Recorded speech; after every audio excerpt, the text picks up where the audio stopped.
Welcome to My Hometown, the program that explores clubs, organizations, businesses, and issues across Nassau and Suffolk counties and sheds light on the different towns that are making a difference. Hello and welcome to a special coronavirus edition of My Hometown. My name is Bill Horan. I'm here with Nassau Community College student Corey Kaufman, coming to you live via Zoom and being socially distant as recommended.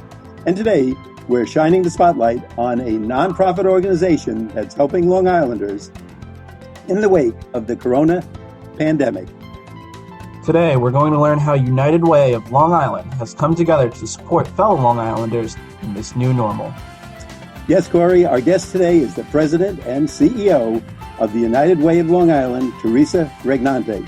Theresa, welcome to My Hometown on the voice of Nassau Community College 90.3 WHBC. Hey, thanks, Bill and Corey. Pleasure to be with you this morning.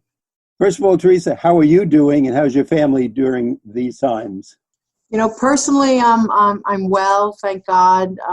And you know, my family, we've had an aunt and uncle pass away and a cousin. So it's been challenging for all. I'm sure many families across the region are experiencing, members of their family who unfortunately weren't able to, make it through a really, really tough time, a lot of compromised health conditions. But my immediate core is good, and the United Way, my second family, the United Way of Long Island staff is all in check. So, we're just really hard at work. A lot of our staff are remote and doing the work that needs to be done in the region.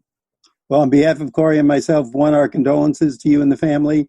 And we want to thank you, for the important work you're doing for everybody through the United Way and for being with us today, that we can kind of spread the word and get the message out there. Tell us about the United Way of Long Island and its mission, both before the coronavirus pandemic and how things have changed since the pandemic. Sure. So, Bill and Corey, it's interesting that the United Way of Long Island has always been an organization that's mission is broad-based, in that we're really here to help fight for families in the region in relationship to health, education, and financial stability. And a lot of the programmatic work that we do, a lot of the grants that we take on, and a lot of the money that we raise, that we give to our network of 100 organizations, are in the area of health, education, and financial stability. And making sure that communities and people and families really thrive, and that there's an equity in that distribution to make sure people among all our communities, we all don't recover in the same way. We all don't have the same opportunities. So it's our job to make sure our resources are getting to the most vulnerable Long Islanders each and every day. So you're covering literally 100 organizations through your organization. Well, we have a network of 100 organizations that we fund, and the funding that goes to them is significant in that it is for direct, cost to programmatic activity. But as it relates to the amount of money that we're able to give them in relationship to their budget, it isn't a, significant infusion. So whether we're giving money to Catholic Charities, Family Service League, Visiting Nurse, those grants are $20,000, $30,000, $40,000 grants on top of their organizations, and it's meant to do specific things in specific communities. And so in addition to that network of 100 agencies that we fund, we have a lot of grant, federal and state dollars that we have partnerships with as well, that helps those organizations, and we act as like a lead entity, a catalyst to bring down finance, money from the federal and state government, and then span that money out through a region and pick partners to make specific impacts. So, in total, we probably have 200 organizations in any given year that get support from the United Way to do very specific work in their community. Well, right off the bat, I've learned a lot because I had no idea that there were that many organizations under your umbrella. So you've got to be the busiest person in town. Well, we're busy, but I think it's good busy in that, there are more than 2,000 nonprofits on Long Island. So every neighborhood, and just the way in which Long Island's landscape and the sprawl, Nassau County to Suffolk County, then the East End, and the movement and migration of people have sort of caused a lot of those organizations to be very neighborhood-based, which actually during this time in crisis is really important because neighborhood-based organizations have a different vantage point and viewpoint in terms of how to help people who are struggling, because they might know directly in a 3 or 4 or 5 mile radius of their catchment area as to who is struggling. So if it's a senior who's homebound and they're a nutrition, food insecurity program, they would have a relationship more likely with that senior on that block than, say, another entity who really is more of in a distribution mode as a mobile sort of response. So I think in a pandemic and in a crisis and a disaster, it's important to value both. It's important to value a community-based organization, being boots on the ground, and important to also value an organization who might be just larger in scale and in resources to be able to deliver those resources to a network of organizations. So the United Way plays that role as well. Other, bigger organizations, and I think in this crisis we're seeing, really how we all come together like we did with Superstorm Sandy and other things that give the response that's relevant and direct to help the most people possible. Corey? Could you tell us what is United Together Response Fund for COVID-19? So we started early in March. My chief officer for the resource development area, Craig, and I got together, and it was really he who said very early on, probably March 4th or 5th or so, that we should really put together an effort and an initiative for a response that's a sort of a direct response fund. So we raised about $1.2 million in the first 5 or 6 weeks. And of that $1.2 million, already about $600,000 has been a direct benefit to people, primarily through a gift card, who have come through our website, who've qualified by income and that they're unemployed due to COVID-19 and ask for assistance. And then we have a network of about 20 organizations in addition to the online format of agencies really being able to directly work with their clients across communities and also give that gift card directly to help with just the essentials. Theresa, I understand that thanks to your funders, you were able to jump in immediately to this emergency. How were you able to do that, and what were you able to do? What events or procedures did you take to get things started that quickly? So everything starts with the ability of having good partners around you, and from a fundraising strategy, and then able to wire transfer that money or pay direct. So the Bank of America and the Jets organization with the Johnson family were two very big gifts. $500,000 came from those two entities. And in the first, probably the second week of March, we had those commitments here. So it allowed us to order the level of gift cards that we needed on March 6th, knowing that the money was in the pipeline. And our response fund, we stood up our fund very, very quickly. By the end of March, we were distributing money, which is pretty hard to do remote. With the staff being remote, ordering the cards, all the wire transfers in the beginning in March. the Treasury was backed up with everybody wiring transfers. So it actually took us 6-7 days to get the transfers through the banking system to actually get to the vendor in order for the cards to be ordered. And normally that would take 1 day. So, there was a real big bottleneck in a lot of different places. But if not for the Jets organization, the Johnson family, and the Bank of America, we would not have had the very early response to be able to open up a fund online in March to start helping people in advance of whether it's stimulus money or, if you'll remember, a lot of even unemployment folks for filing unemployment still haven't been able to file for unemployment, and there's still thousands upon thousands of people who've not gotten the stimulus checks. So we're proud in the fact that we're able to stand things up quickly. And we likely have now a group of 30 individuals, foundations, corporations, and unions who have funded our organization up to this now $1.2 million. That our response is, a quick one, and it's needed to be quick. That's really fantastic. And hats off to you and to all those funders, the people and the organizations who came through, because to the little people, meaning the rest of us and all of us out there, I think we all need either some funding, a pat on the back, or a little encouragement in these times.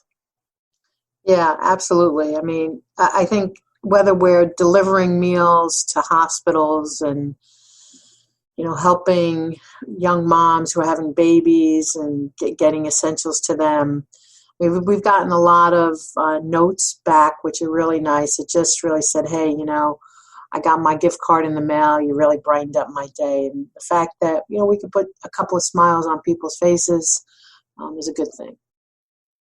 Well, you're doing more than a good thing. And I'm sure at the end of the day, you have a lot of satisfaction. And really, in the end, that's what we need these days. Absolutely. Absolutely. Laurie? What would you say is the biggest need for assistance on Long Island as a direct result of COVID-19 that you've been seeing?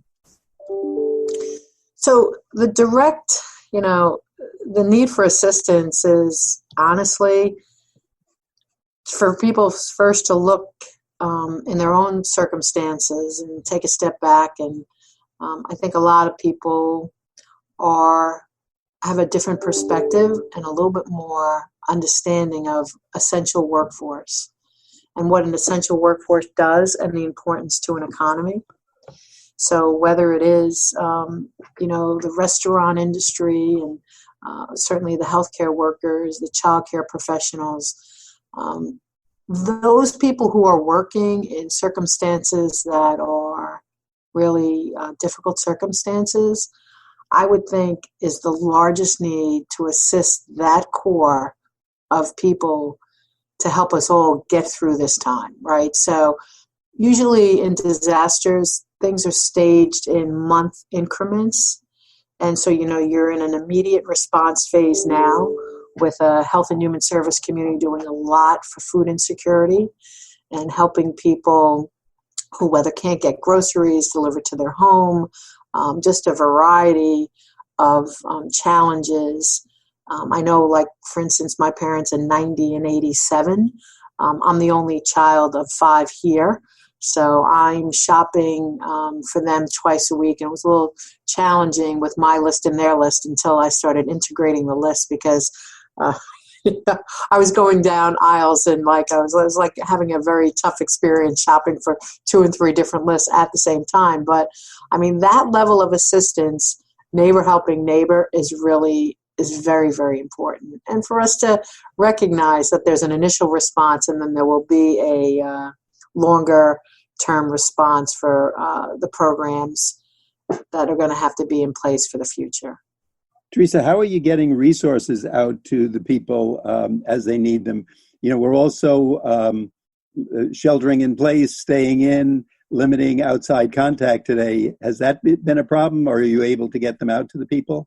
Yeah, no, we've been from the get-go. That was our mantra with the staff, to keep the staff safe. And so all our staff, we put them on in their homes. They have different mobile phones for this to do all the clearing of the cases. They've got their laptops. They have the applications all online. We have a captain who sends out the applications every day to a network of staff people in their homes. They clear those applications. They send denials to one place, questions to another. And then the staff basically clear the application, and we have one person in their home doing all the gift card, all the stuffing with the labels, and then just pushing out to the mail every single day. So no one has to come here to get a gift card. Everything's remote.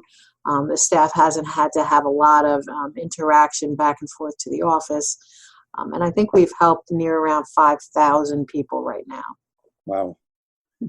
Again, that's amazing. And on behalf of all those people, although they can't say thank you, we say thank you because they're our neighbors and our friends and our co-workers. And even the college, I know Nassau Community College, Suffolk Community College, they both have reached out to help the students that are part of the college community.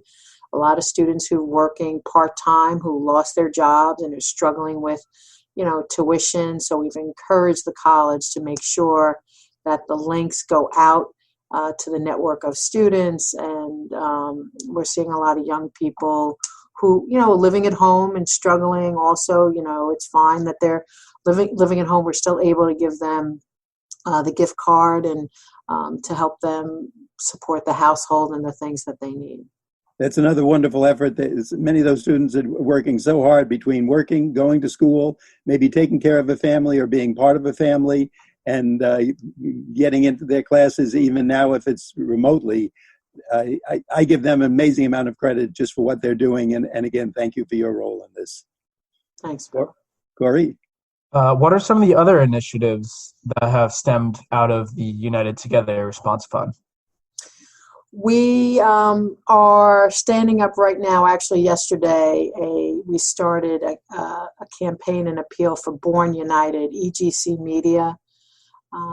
They came to us and said, hey, we'd like to volunteer and do a create-a-thon for you and help put together the collateral and a campaign. And we said, wow, really be great to do like a community baby shower. A lot of United Ways do that around the country in good times, and in tough times like now, it's even more needed.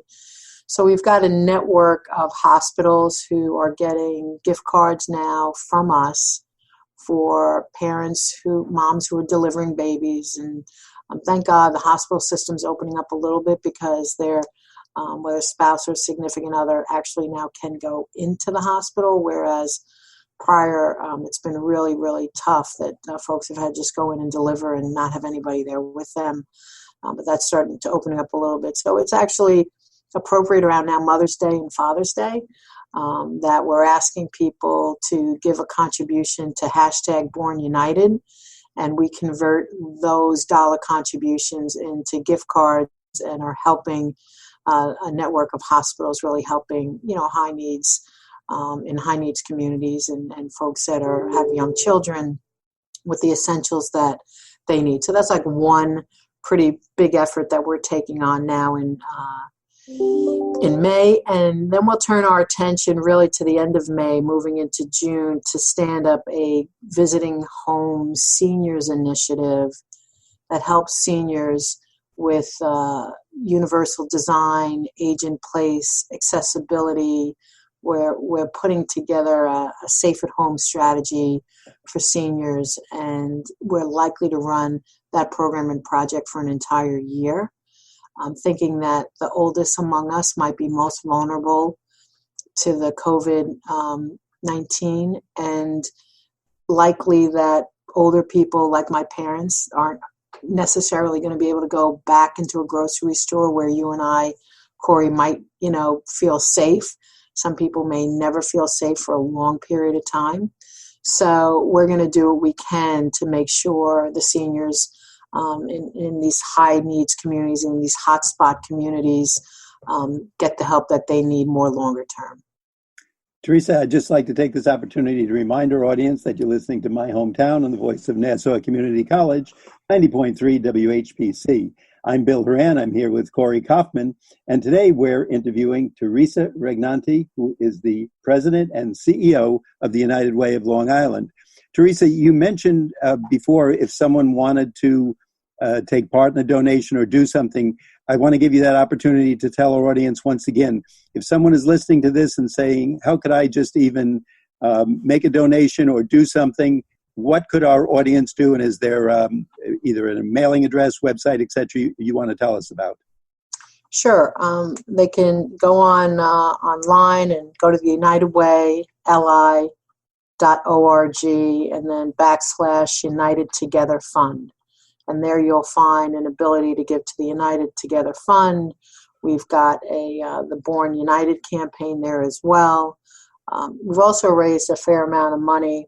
It was former Congressman Steve Israel, who I think called me like the first Sunday in March, who said, hey, I really want to do something to help healthcare workers and responders, first responders. So we stood up a fund together, which has raised about $45,000 now just to help feed people in the hospitals. And it's great. And I have an ability I called the VA yesterday, the VA hospital, to make sure that, people were helping first responders at the VA. So we're going to deliver meals that people could take home with them at the shift change.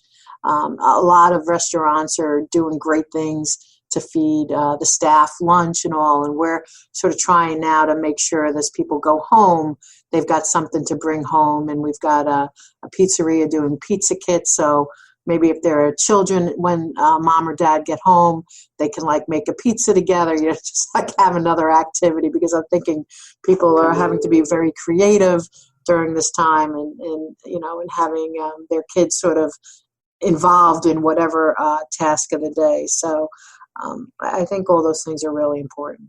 Theresa, you mentioned some of the wonderful businesses, and I see on your list CVS, Bank of America, you talked about the Jets.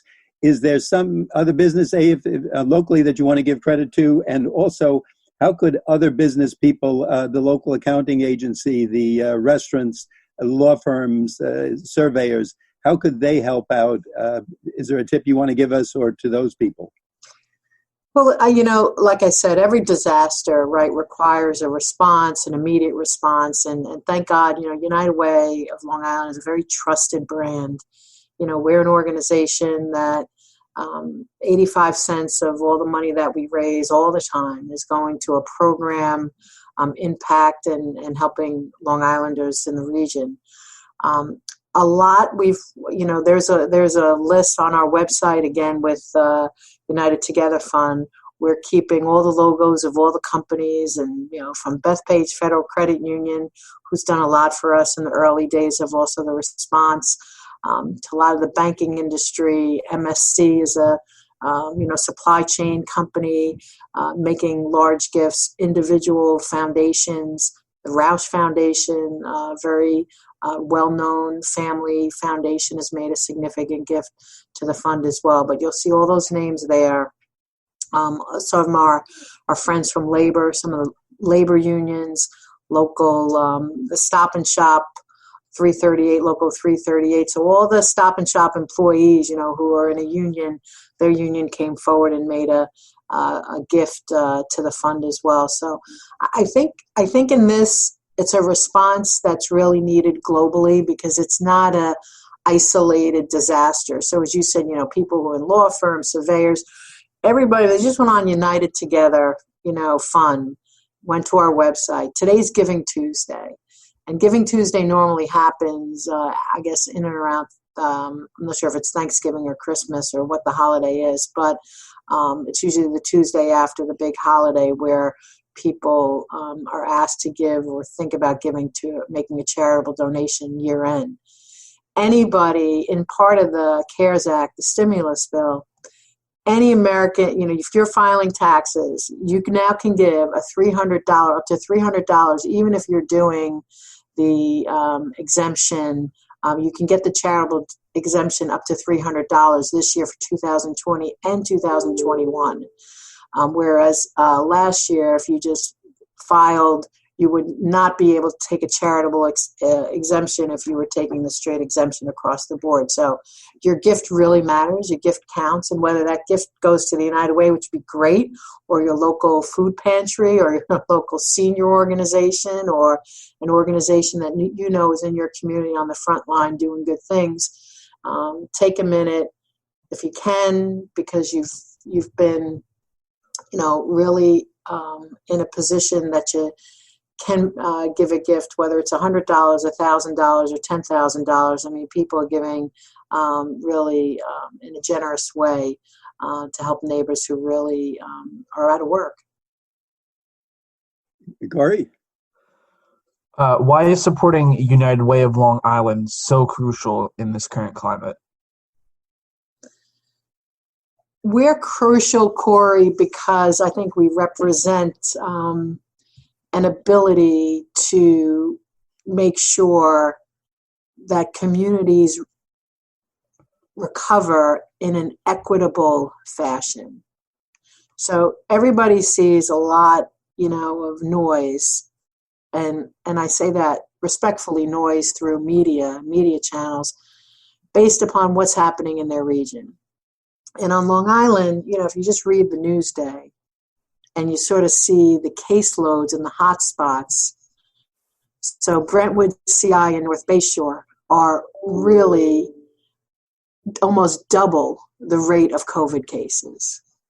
And in Nassau County, you take a look at Hempstead, Elmont, Westbury, Newcastle, Uniondale, Roosevelt. Again, they are doubling the average in all other communities.